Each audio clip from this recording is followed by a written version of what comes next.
Эми биз дагы бир эртең бир күнү кабырга барабыз. Ал жерде эшик жок, терезе жок. Анда адам баласы үчүн көп пайда болот. Аалым киши жалпы эл менен кабырдын алдында турган маалда момун мусулмандардын дагы сезон айы.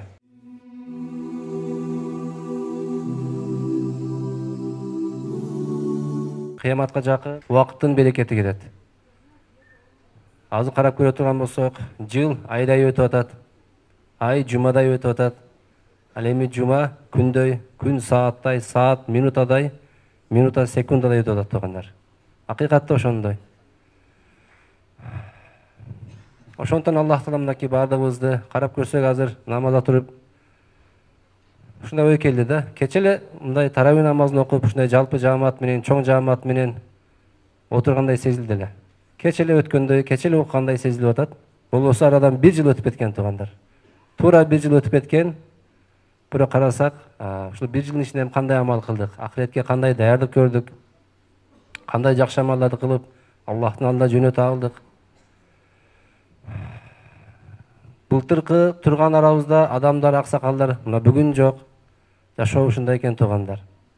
Ошондон Аллах Таала бардыгыбызга убакыт берди, неамат берди убакыт деген. Ушул убакыттарды туура пайдаланып кала турган болсок, анда адам баласы үчүн көп пайда болот. Бир аалым киши жалпы эл менен кабырдын алдында турган маалда элдерге суроо берген экен. Элдер, эл журт, адамдар, эгерде ушул биз жерге берип жаткан адам кайра тирилип, Алла мүмкүнчүлүк берип, кайрадан ушул жашоого келе турган болсо, ушул жалган убактылуу жашоого келе турган болсо, кандай иш менен алек болмок эле деп сурады да.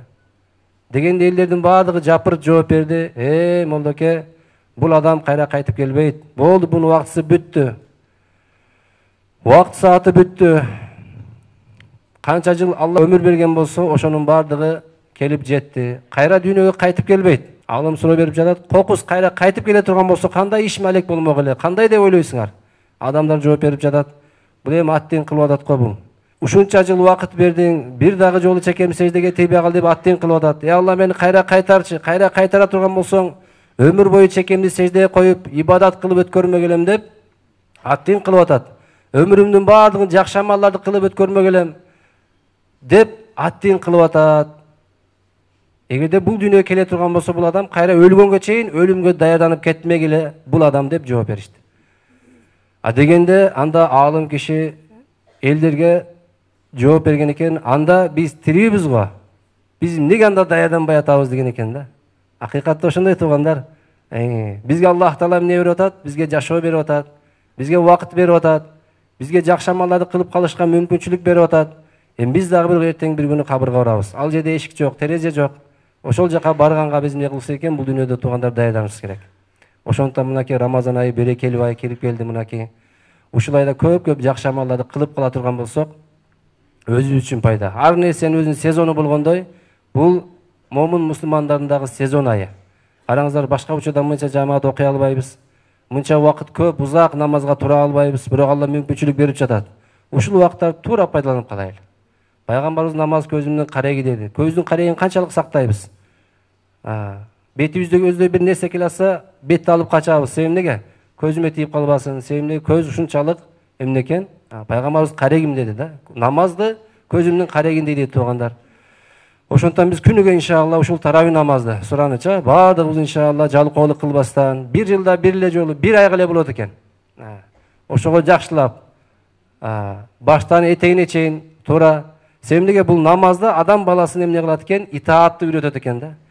Эмне үчүн жамаат менен намаз окулганда сообу көбүрөөк 25-27 эсе десе, көрсө намазда жалпы жамаат менен өзүбүз окуса каалаанда окуп коебуз. Hazreti inna a'tayna менен Kul huvallahu ahad сүрөсүн окуп намазды бүтүрүп коюп тезирээк кетип калабыз. Ал эми бул жерде андай эмес экен. Эмелер рүкүүгө кетти окшойт деп чарчап кетип баратсак, Алла деген аят келе атат эле карасак, рүкүү окшойт деп кетейин деп атсак, көрсө Аллаху ла илаха илля хувал хайюл кайюм деген аят экен. Ошентип адам баласын тарбиялайт экен да. Ошого туугандарым, намаздан алдын, келерден алдын иншалла эртерээк келип. Себеби эмнеге? Эгерде намазга адам чуркап келип намазга кирип кете турган болсо, адамдын ою бул вентилятор сыяктуу экен да. Вентилятор жүрүп турган жеринен суруп койсоңуз, дароо токтоп калабы? Токтобойт. Жүрүп барып, кийин бир маалда токтойт. Адам баласы чуркап барып бир жерде сөз болуп атат же болбосо иш болуп атат эле чуркап келип намазга туруп алсак, эмне болот экен? Биз оюбуздун баары чогулуп келгенче келип, анан оюбуз өзүбүзгө келгенче эки жака салам берип намаз бүтүп калат экен. Ошондон биз намаздарыбызды эмне кылайлы? Эртерээк келип иншалла мечитке зикир кылып, пикир кылып, Аллахтын алдында турамын деп жакшы ой пикирлер менен эмне кылайлы туугандар? Намазга келели. Ошондой намаздарыбыз чырайлуу боло турган болсо, Алла буюрса ахиретибиз да тезирээк курулат. Кандай эле бир уста бар, тезирээк куруп бүтөт бир берген имаратты. Ал эми кээ эле шашпай жүрө берет. Ошол сыяктуу эле адам баласынын кылган жакшы амалдарына жараша ахирети да тезирээк курулат. Көбүрөөк жакшы амалды кыла турган болсо, бейиши курулат, кыл көпүрөсү чагылгандай тезикте. Анан кийин кабырында бейиштин эшик терезелери ачылат. Андан кийин сурагы жеңил болот. Ошентип анан кийин бул дүйнөгө бул адамдын кылган амалдарынын сообу бул дүйнөгө келе баштайт туугандар. Ошондуктан урматтуу туугандар, эмне кылайлы? Бул кыска убакытта эмне кылбайлы? Бир ай убактыбызды текке кетирип койбойлу. Артта эс алып качан үлкө кетеде чуркап келип кошулуп алыш, бул жалкоолук туугандар. Эмне кылайлы? Баштан этегине чейин эмне кылайлы? Катышайлы. Эгер андай кылбай турган болсок, бул бир айлык Рамазан тез эле өтүп кетет. Эртең бирөө аттен кылып калабыз да. Акыркы сөз, бир уста прораб дейбизби? Өтө аманатчыл экен, өтө колу ушунчалык уста экен, колунан ушунчалык көп өнөр келет экен. Ал адамды издеп таап бир фирманын жетекчилери эмне кылган экен? Жумушка алып, көп жыл анын пайдасын көрүп, ал адамдагы бергенин бардыгында эмне кылып туруп, эң жакшы материалдар менен ушундай эң жакшы бийик, эң жакшы имараттарды үйлөрдү куруп берчү экен. Арадан жылдар өтүп, алардын курган имараттары бийик бааларда болуп, ушунчалык жакшы кызмат кылып берди. Эм карып калгандан кийин, жашы бир топко барып калгандан кийин аксакал карып калды. Келип фирманын жетекчилерине айткан экен: "Эм мага уруксат бересиңер, мен эми пенсияга чыгайын.